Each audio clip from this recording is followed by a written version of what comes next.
Hi, you're on the Reddit Confessions channel. Sticky notes shouldn't destroy marriages. But there it was, right above the leftover chili I made the night before, wedged between a grocery list and an expired coupon for almond milk. Gone for the weekend. Don't overthink it. I need to feel alive again. Please feed the cat. The smiley face she drew at the end? That part really messed me up. She didn't even call. Didn't pack while I was home.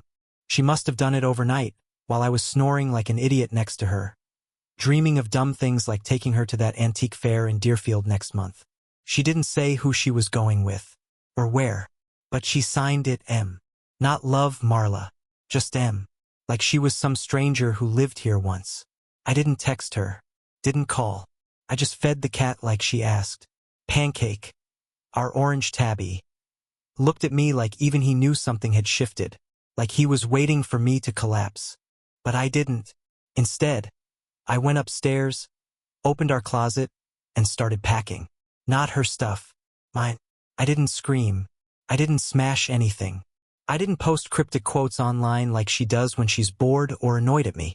I just folded my shirts, zipped my bag, and left the bedroom door open. Like I wanted the house to know I was leaving. You'd think I'd be sad, right? Here's the truth. I felt relief, like I'd been holding my breath for 3 years and finally exhaled. Because this wasn't about a weekend.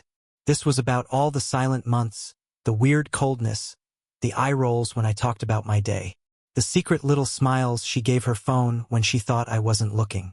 She thought I'd wait. She thought I'd sit there like a loyal idiot, replaying every word she ever said, wondering what I did wrong.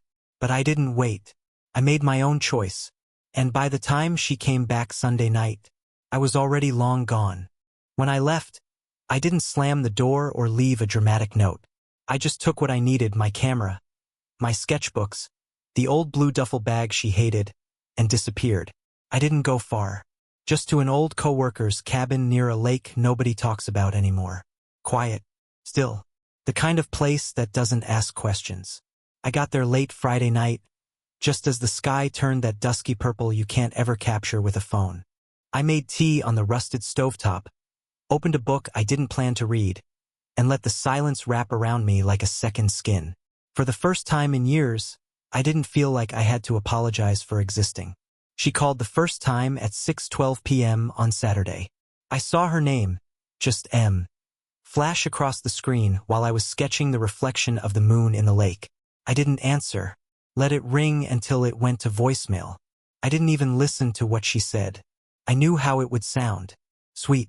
Confused. Performed. The second call came 3 minutes later. Then a text. Hey. Everything okay? Thought I'd be back to a clean house and a fed cat. Smiley face. The nerve.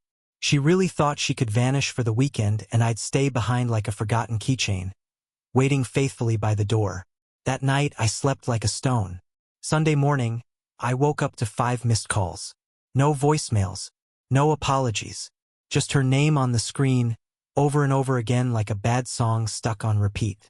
I stared at it and realized something that should have hit me a long time ago. She didn't think she hurt me. She thought she owned me. That I'd never leave because I never had before. But the real punch came when I checked my email out of habit. She'd sent me one. Subject. You there? I didn't expect silence. I thought we understood each other. It wasn't supposed to be dramatic, Tob. It was just a weekend. Just space. I didn't think you'd take it so personally. Call me, please. No, sorry. No, I miss you. No mention of the lies she left behind. Just confusion that her pet didn't come when called. She had no idea that I found her second phone. The one she kept hidden under the bathroom sink, wedged behind a bag of cotton balls like it was some sacred relic. She must have thought I'd never clean in there. But I do. I always did. That's how I saw the messages from Tanner. Not just flirty texts or winks. Full-blown plans. Pictures. Her telling him she'd pack light. That she couldn't wait to be just Marla again. Not Tobias's wife. That this weekend wasn't a getaway, it was a test run. For what life could be like without me. And she thought I wouldn't notice? I stared at the email again. I could feel her manipulations sliding between the lines like oil on glass. No, Marla. I'm not taking it personally. I'm taking it seriously. She wanted freedom. She got it. And when she returned, expecting to reset the clock and smile her way back into control, she'd find something she never prepared for: silence, and an empty closet, and a man who finally stopped waiting. She came back Sunday night, just after 7. I wasn't there to see it, but the neighbor across the hall, Miss Felder, who waters her fake plants and watches everything from her peephole, texted me with a simple message: "She's back. Looks confused." I imagined it easily. Her walking through the door, setting her weekend bag down, expecting the familiar scent of cinnamon from the candles I always lit, expecting the living room to be warm, the cat curled up, dinner on the stove. Instead, she would have walked into silence. Cold, echoing silence. And then she would have noticed the little things. Her slippers missing from under the bench. The bookshelf slightly off-center because I took all the photography books I'd bought over the years, the ones she rolled her eyes at. The wedding photo above the fireplace, gone. Just a clean, blank wall where our smiles used to hang. She called me 10 minutes later. This time I answered. I didn't speak. Just let her say, "Tobias?" Like she didn't know exactly what had happened. Like she hadn't spent the last 2 days with another man, sipping wine by a fire she didn't build, wearing that gray sweater she once told me was just for us. I said nothing. Then she tried to laugh, but it came out like a cough. "Okay, I know you're mad, but you don't get to act like you're the victim here. It was just a weekend, not the end of the world." The sentence clung to my ear like poison. I heard every word, every just, every not a big deal. And that's when I finally spoke. "You packed a toothbrush, a silk robe, and lingerie I've never seen before. For a weekend alone?" Silence. "I found your phone, Marla. The one you kept hidden. I know about Tanner. I know about the cabin. I know this wasn't a reset. It was a preview." She gasped like I slapped her. "Okay, hold on. You went through my things? That's a huge breach of trust, Tobias. You don't get to twist this." I laughed. For the first time in months, I actually laughed. "A breach of trust? You cheated on me. In secret. And I'm the one twisting things?" She changed tactics. They always do. "I just needed to feel something. Okay? You don't know what it's like living with someone who barely exists. You never fought for me. You just hovered." There it was. The truth. Not a confession. A justification. She didn't cheat because she was lonely. She cheated because I wasn't loud enough, dramatic enough, selfish enough. She wanted chaos, passion. A man who challenged her, not one who folded her sweaters and asked about her day. I didn't yell. I didn't argue. I just said what needed to be said. "I'm not coming back. The apartment is paid through next month. Keep it, or don't. But don't call me again, unless it's about the cat." She went quiet for a long time. Then, in the smallest voice I'd ever heard from her, she whispered, "You're really gone." I didn't answer. I hung up. And just like that, the door I'd left unlocked in my heart finally closed. It had been 4 days since I last heard her voice. 4 whole days of silence, and for the first time in years, I wasn't checking my phone every 10 minutes. I was still at the cabin, waking up to birds instead of anxiety, making real coffee instead of that instant garbage she liked, and sketching the trees like I used to before life became a maze of half-arguments and swallowed pride. I thought the silence would last longer. I hoped it would. But Thursday afternoon, I stepped out of the back office at the library, and there she was. Marla, standing at the front counter like a regular patron, wearing the same beige coat I once complimented 100 times, holding a travel mug and pretending like this wasn't insane. I froze. My coworker Dylan didn't. He waved at her like she was an old friend. "You looking for Tobias?" he asked, completely unaware of the slow-motion implosion happening between us. She smiled at him. "Yeah, thought I'd surprise him." I wanted to walk away. I should have walked away. But she already saw me, and I couldn't pretend to be invisible again. So I walked toward her, jaw tight, pulse loud in my ears. She looked me up and down like she was expecting someone more fragile. Like she came ready to break me but didn't find the version of me she'd rehearsed this speech for. "Hi," she said softly, as if we hadn't just scorched everything we built. "Don't come to my job," I said. Not loud, not aggressive, just flat. She blinked. "You won't answer my calls. You left without warning. I needed to talk to you. In person." "About what?" I asked. "How you planned your affair like a weekend getaway. How you lied, got caught, and now want to patch things up in the self-help section." Her eyes darted around, checking if anyone heard. They didn't. The library was quiet. Ironic, right? It was the one place I always felt at peace. Now even that felt violated. She leaned in, her voice lower. "Tanner meant nothing. I was confused. Panicked. You disappeared. It scared me." I actually smiled at that. The kind of smile that doesn't reach the eyes. "Good." Her mouth opened slightly, like she wasn't expecting that answer. Like she still believed she held some kind of sway over me. That's what this was about. Control. She didn't come to apologize. She came to reset. She thought showing up in person would undo everything. "I made a mistake, okay?" she said, her voice shaking slightly. "But so did you. You don't just vanish without talking to your wife. You don't just give up." I stepped back. "You're right. I don't just give up. I gave everything I had for 9 years. You gave up when you booked a cabin with another man. I just finally stopped pretending." She reached for my hand, pulled it away. That's when I saw it. That flicker. Not regret. Not shame. Annoyance. She was losing the game and it irritated her. "You're being cruel," she said. "This isn't you." "No," I replied. "This is me without you." She stared at me for a long time, trying to find a crack. I didn't give her one. Eventually, she turned and walked out, her boots clicking sharply against the tile. And just like that, I knew I was done with the ghost of her. 3 days passed after she showed up at the library, and I started to believe she'd finally gotten the message. No more texts, no more phone calls, no surprise visits. The stillness was welcome. But peace, I've learned, is always temporary when you're dealing with someone who only values you after they've lost you. On Sunday morning, I found a letter slipped under the cabin door. Not mailed. Delivered. It was folded neatly, sealed in a pale pink envelope. The same kind she used for Valentine's cards when things were still good. My name was written on the front in her cursive handwriting. The loops in the T, trying too hard to be soft.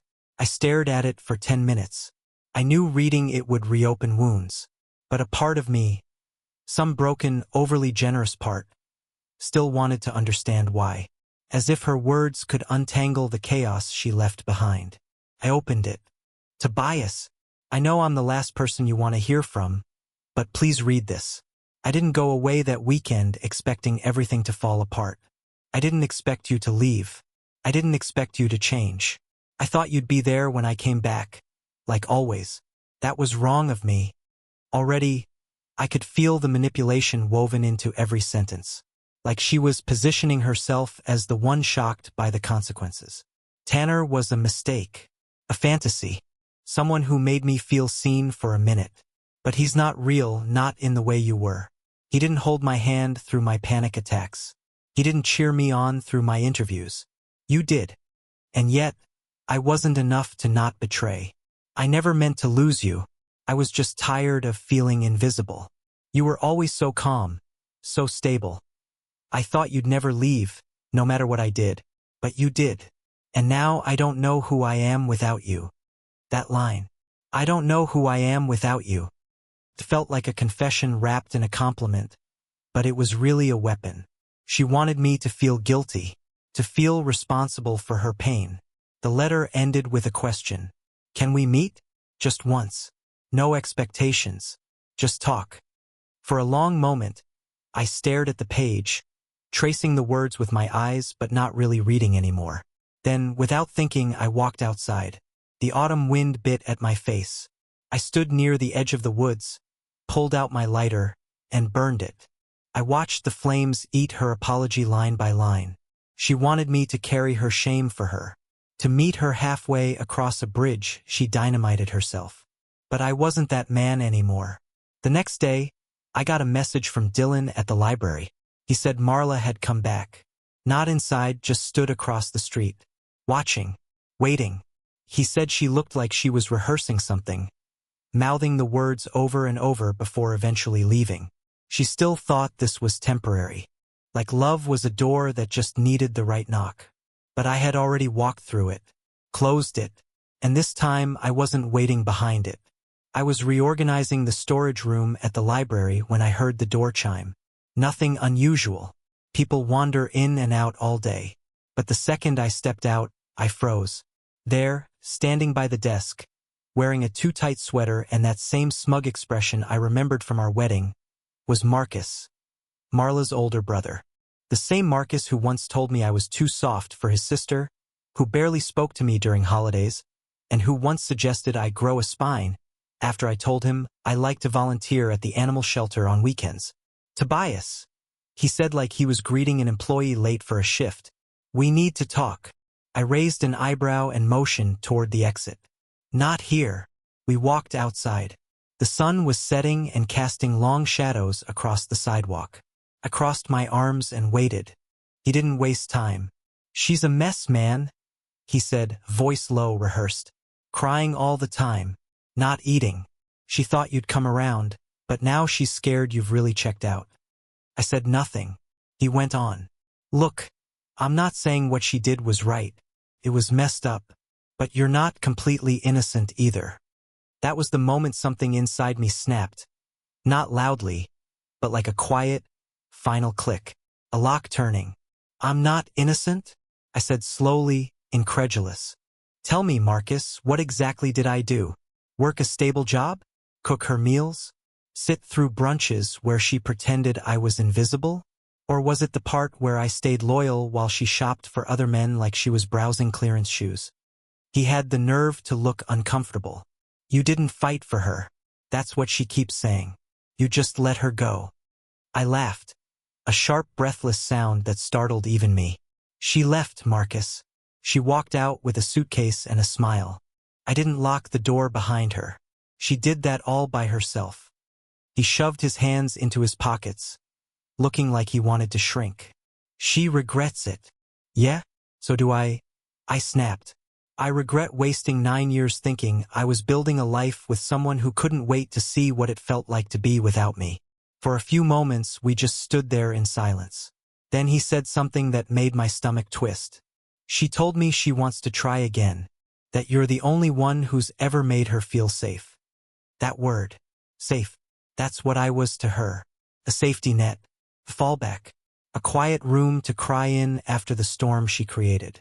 I wasn't a partner. I was a shelter. Well, I said, voice cold now. She should have thought about that before she went to play house with Tanner in a Vermont cabin. Marcus stepped back like I'd punched him. You know about that?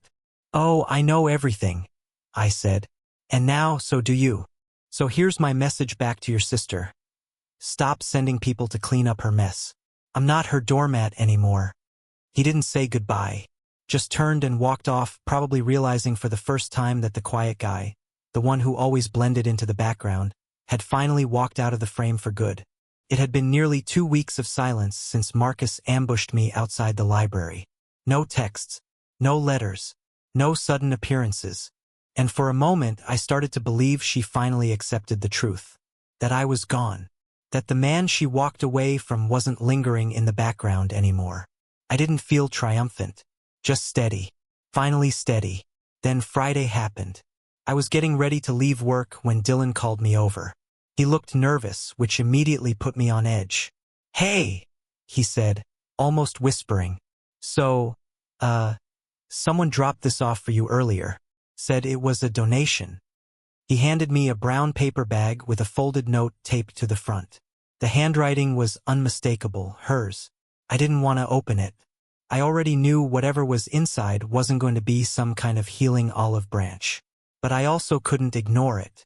I went into the back room, locked the door, and opened the note first. Thought you might want these back. They always meant more to you anyway. M. Inside the bag were 3 things. My grandmother's worn copy of Leaves of Grass, the disposable camera we used during our first road trip, and the small ceramic owl I'd bought her from a roadside flea market in New Hampshire, the one she'd once called ugly but weirdly sweet like you. I stared at them, heart thudding. She wasn't trying to apologize. She was trying to haunt me. This wasn't a peace offering. It was a trigger. These were pieces of our life together, carefully chosen to be just enough to shake me, to plant doubt, to nudge that soft part of me that once believed we were still salvageable. I picked up the camera, still unused. We'd bought it at a gas station and promised to fill it with the weird moments, not the pretty ones. We never used it. She said she kept forgetting it existed. I kept hoping we'd get to it eventually. I took a deep breath and tossed it back in the bag. Later that night, I called Miss Felder. Yes, that Miss Felder, the nosy neighbor who sees everything. I asked her something I should have asked sooner. Hey, has anyone been stopping by the apartment lately? She didn't even hesitate. The blonde one? She's been coming by every evening this week. Doesn't knock. Just stands outside for a while, looking at the door like it's supposed to open on its own. I swallowed hard. Thanks. Let me know if she comes back. She laughed. Oh, honey, I already planned to. I hung up and sat down on the porch of the cabin, the cool night air creeping in around my collar. She was circling, like a wolf sniffing the door of a house it used to live in, waiting for a crack, waiting for weakness. But she misunderstood me again. The more she tried to pull me backward, the further I moved forward. I spent the next hour writing her a letter, not because I wanted to restart anything, but because I needed closure on my terms, not hers. I didn't make the letter dramatic. No long paragraphs, no guilt, no nostalgia. I wrote exactly what I needed to say and nothing more. Took me 15 minutes. I sealed it in a plain envelope, addressed it in block letters, and dropped it in the nearest mailbox before I could overthink it. I didn't leave a return address. There was nothing I wanted back. Marla, I received your note. And the items. I understand now that you didn't just leave for a weekend. You left long before that in the quiet ways I ignored. But this isn't anger anymore. It's peace. I hope you find what you're looking for. Please don't contact me again. Tobias. I stood at the mailbox for a moment after, not because I doubted the decision, but because I realized what that letter represented. It wasn't for her. It was for me. For the version of me that had waited far too long for someone who was never really coming back. That night, I packed my last bag and left the cabin. I drove with the windows down, the cold air stinging my face, and I didn't look in the rearview mirror once. I didn't need to. There was nothing back there I hadn't already faced. 3 months have passed. I moved to a small town by the coast, got a job at a local museum, where I catalog artifacts and tell stories that actually matter. I started taking photos again, not for anyone else, just for me. I even adopted another cat. Pancake has a brother now. His name's Biscuit, and he's just as judgmental. Marla never wrote again, never called. And that silence, finally, feels like a gift. You don't always get the ending you expected, but sometimes you get something better, something clean, something honest. I'm not the man I was before she left, but I like the one I'm becoming. Thanks for sticking through this story with me. If you've ever experienced a moment that felt like the end, but turned out to be a new beginning, share it in the comments. Whether it was a breakup, a betrayal, or something small that changed everything, your story might help someone else feel less alone. And don't forget, you're watching Reddit Confessions. Subscribe for more real stories, and we'll see you in the next one.